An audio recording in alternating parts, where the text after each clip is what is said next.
Welcome to Puddle of Porridge, where we are going to be talking about Guild Wars 2 builds.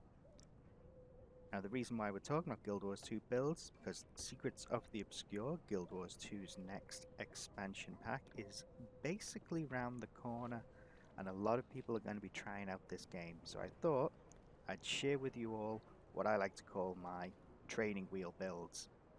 This one is going to be for the Necromancer training wheel build, but I want to run through what a training wheel build is first. These are builds for people who've just started the game, aren't going to be accessing any complicated or high-end content like raids, strikes, and structured PvP. Instead, this is something to allow you to get to know an aspect of the game or an aspect of your class. Now this one is going to be covering the Necromancer, and it is going to be what I call a utility-based training wheels build, where most of this build is going to be focused around our utility skills, and we'll cover those in a minute when we head on over to the aerodrome.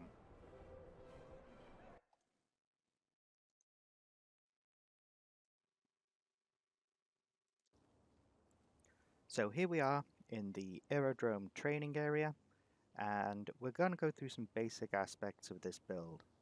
First of all, it's going to be a skills-based build, i.e. we're going to use the utility skills as the backbone, which gives us an opportunity to really learn how different weapon skills, well, function when you're using them out in the open world. So this is all going to be basically chosen for us because we're only running minions.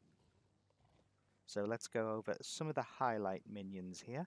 We're going to look at our healing skill first, and that is Summon Blood Fiend, which will simply just drain health away from an enemy in small little doses, and it will give it to us. If you're in need of an emergency, it can be sacrificed to heal you. Next up is Summon Bone Minions. This is your bread and butter minion. They run about, they do damage. If you click on that skill again, they'll explode. Your Shadow Fiend is one of my favorite minions.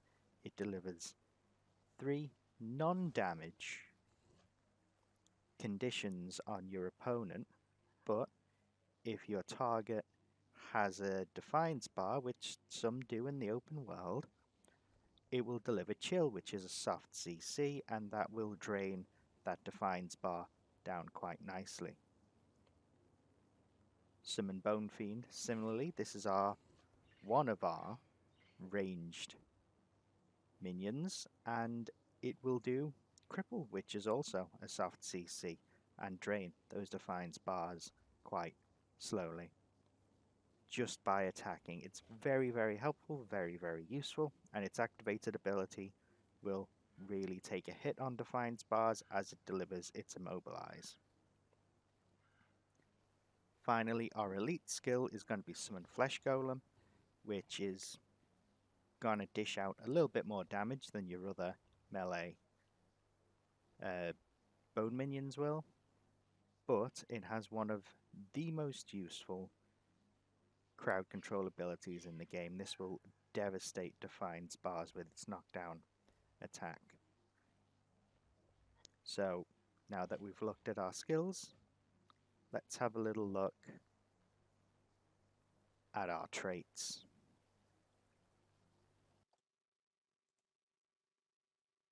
Next up, let's go over our trait lines, and I'll give a brief overview of what trait lines we're taking, why we are taking them, and then we'll go into a little bit more detail of each line. So first off, we're taking Death Magic because we want to bolster our minions, and this is the whole point of taking Death Magic, but it will also make us a little bit more tanky, which is going to help us stay alive in the open world, especially at lower levels.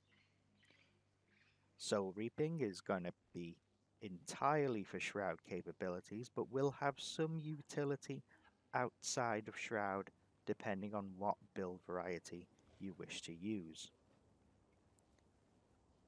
Blood Magic is solely here to keep us alive. It's going to have some stacking effects with our minions, which is going to help keep us alive and kicking as we wander around the world of Tyria.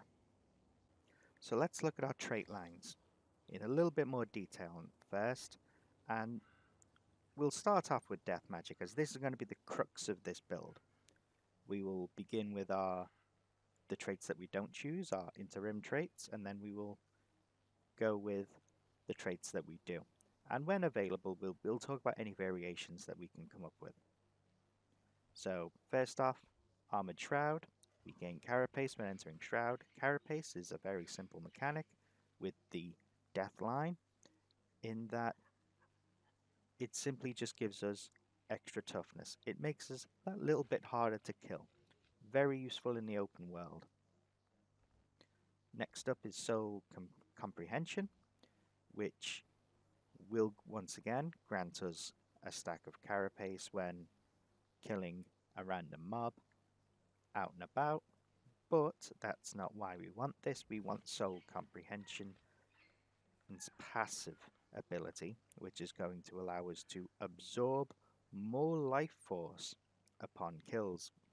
Life force is the thing that keeps our class ability Shroud up and running, and is more going to be related to our soul reaping abilities, but this is going to help us stay in Shroud that little bit longer. This one, Beyond the Veil, is going to stack well with some of the other abilities that we choose. Once we reach a certain threshold of Carapace, aka 10, our condition damage done to us is going to be reduced. So we will be taking less damage from conditions. Now, combined with our first chosen trait, Flesh of the Master, we get 2 Carapace for every minion that we have out. So if we have all of our minions out, we'll be running this Beyond the Veil almost permanently. Next up, we have Necromancer Corruption. Minions deal more damage, and every 10 seconds they're going to take a condition away from us. Once again, increasing our survivability, and while our minions are alive, doing more damage. All good across the board. Finally, Death Nova. Death Nova is not a major part of this core build, but will allow you to just deal a little extra damage, because these minions will die while wandering around in the open world, especially against much stronger opponents like elites, champions, and the occasional legendary enemy. However, I will be showing a variant of this build later on that is going to be reliant on triggering Death Nova as often as possible. Our next trait line is Soul Reaping. Soul Reaping, as I have just touched on briefly, will largely affect our Shroud abilities, which is our F1 if you're using the default key bindings. The Shroud will change our entire skill bar and provide a bunch of very powerful abilities that is going to be the backbone of our damage outside of our core weapon abilities. Now, most of these aren't going to be directly useful, especially the interims, increased life force from Gluttony, Sinister Shroud, which gives us a reduced recharge on all of our Shroud abilities, and Soul Battery, which increases our max life force, which means we can stay in Shroud for longer. These are all just going to chug along in the background, much like our Death ones. We don't need to worry about them at all. What we may be swapping around is some of our core traits. Now, our first trait line, I'm using Unyielding Blast, but if you're using a staff, you may wish to swap this out for Soul Marks. Unyielding Blast is the more useful variant of this build, as it can be applied to, well, anytime you go into Shroud, which is as often as you have it up, really. You want to be in Shroud as often as possible, and using Shroud 1 to deal vulnerability is going to allow you and your minions to be dealing more and more damage. Now, trait 2 is also one that you can swap around. Any of these traits is fine. For the purposes of my build, I prefer to use Fear of Death, simply because Fear is an extremely powerful crowd control ability and will help you melt down those Defiance bars. Especially useful if your minions have gone down. You're going to want those bars to go down anyway, and if you can rely on yourself, you will be able to take down champion level enemies even in the open world. This affects all sources of fear, which includes your skill 3 in your Shroud, as well as your Staff 5, and Warhorn also has a fear ability, so keep those in mind if you decide to take Fear of Death. However, Soul Barbs is also incredibly useful. It gives you a damage bonus as you enter Shroud, and Vital Persistence increases your health. So, also handy. You should also take into account that Vital Persistence will also stack with the incoming healing that we will discuss later when we discuss Blood Magic. Finally, our third trait that we get to choose, our Grandmaster. I use Doomfire as default, as this build is neither for power or condition damage, more of a hybrid. However, if you do lean more towards condition damage, you should keep this on your bar, as it deals a stack of burning with every use of skill 1. So if we proc our Death Shroud, as we can see, we're dealing a stack of burning every time we use skill 1, and a stack of vulnerability. So not only are we dealing extra damage with every attack, we're also going to be doing more damage by the next attack. However, if you decide to completely get rid of as much conditions as possible, i.e. choose a power variant Necromancer as you level up if you prefer that playstyle, I would suggest using Death Perception, which increases your crit damage.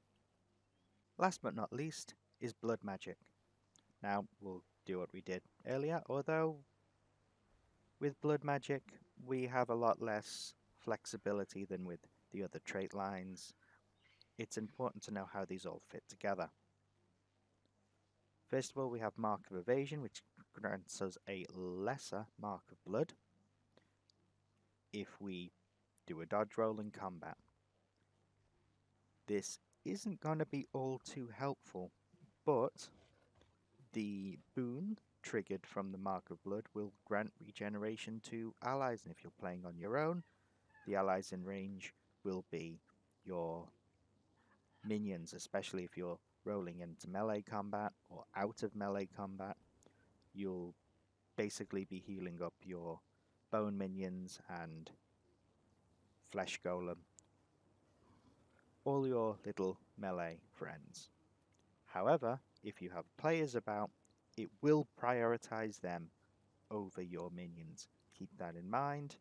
It can help keep your minions alive when you're on your own, but not around other players, and this will be a trend as we go through Blood Magic.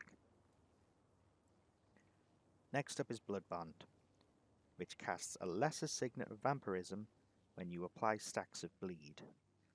Now, this requires you to have weapons that will do stacks of bleed, which means I would recommend either taking, at least as one of your weapons, a staff, which, if we look down, its auto attack will apply stacks of bleed, and as you complete your attack chain, you will have done 3 stacks of bleed, thus triggering this ability whenever it's available. Or you can use Offhand Dagger 5, which will just straight up apply those 3 stacks of bleed. This is helpful as it will just keep you alive for longer. This is something that you can fire and forget if you're wielding a staff, and just take that passive heal as it comes in. And if you're taking in those passive heals, you're going to be less likely to trigger your Blood Fiend, which means you're going to be getting more passive healing from your Blood Fiend instead of just that chunk healing from sacrificing it. Now, Vampiric is the linchpin of why we have blood magic here, as it not only allows you to siphon health off your foe, but it allows your minions to siphon health off your foe and give it to you, which means you're getting passive healing from all of your minions, not just your Blood Fiend. Next, Vampiric Presence. This provides an aura around you, basically, an area of effect that is going to allow any allies within range to siphon health and use it to heal themselves. This includes you. However, if you're not around other players, this will also apply to your minions, which means your minions will be healing themselves as they fight, which means they will probably stay alive a little bit longer. This is quite helpful because it means that your bigger, tougher minions, mostly your Flesh Golem, will be around to do more Defiance Break with its charge ability. Last Rites is completely unhelpful for this build, but if you see downed allies, feel free to pick them up as this will purely help them.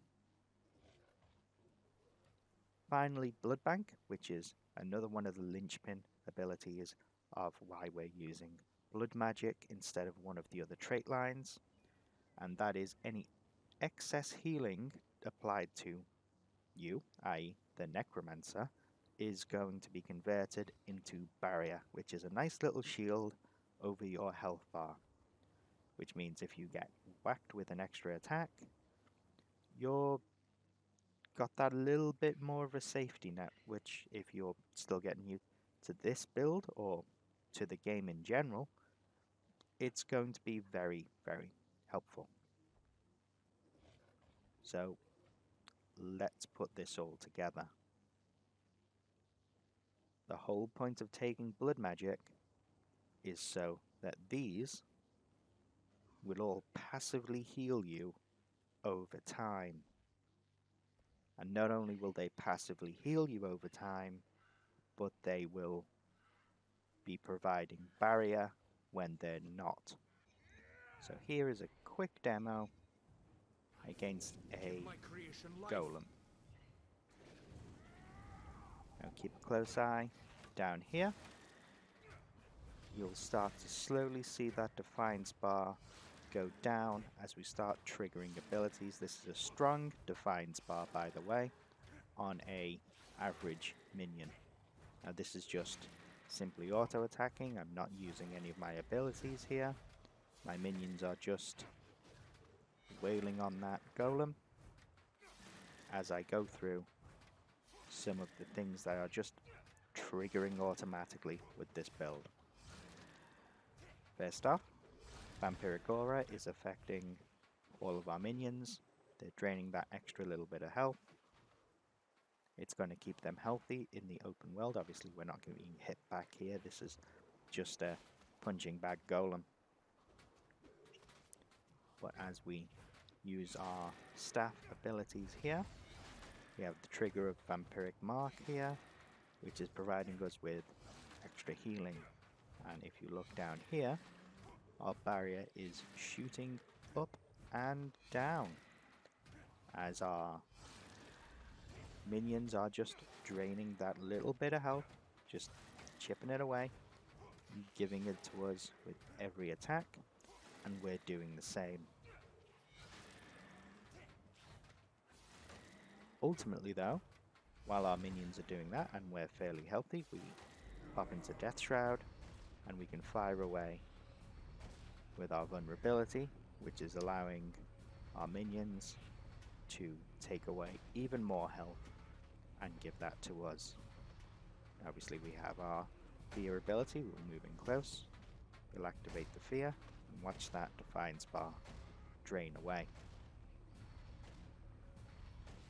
And that's it. There is not much to do. We are not really focusing on anything. This is all auto attacking, and if we want, this gives us plenty of time to go, ooh, I'm a new player, I don't know what to do.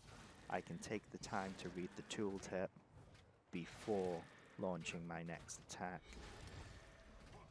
Now once the Defiance bar loads back up, I'm going to demonstrate how much Defiance bar damage our minions can do in one round. Once again, this is a strong Defiance bar using the golem settings. Now it's not on full, obviously, because our lovely little Bone Fiend is just draining it away very slowly, but we're going to trigger the charge.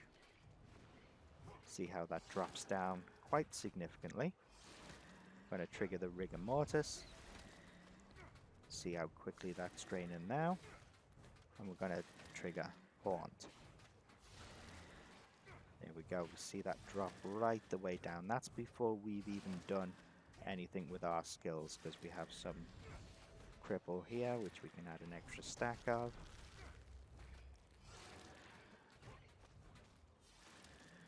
We'll finish it off with our own Shroud ability.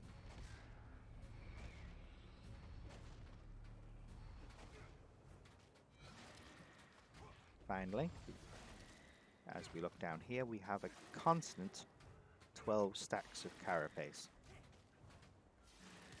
which means we are already in the threshold of Beyond the Veil, and we've not moved away. Even if we decide to, I don't know, lose a minion here, It had a good life, we're still at 10. but good. But if we lose 2, we drop down to 8, and I'm afraid that's gone now. We've now lost our Beyond the Veil.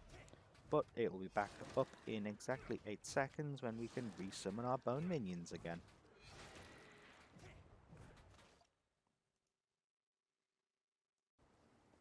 Now let's look at just how much health we're getting back from our minions here, and from our Signet.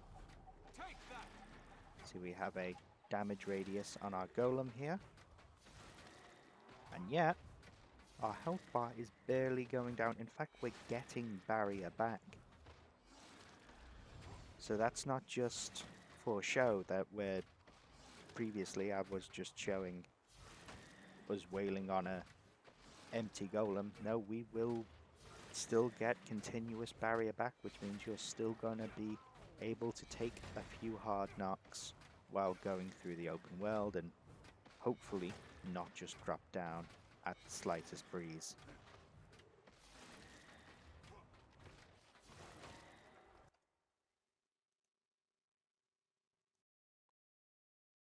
And there we have it, our Training Wheels Necromancer build.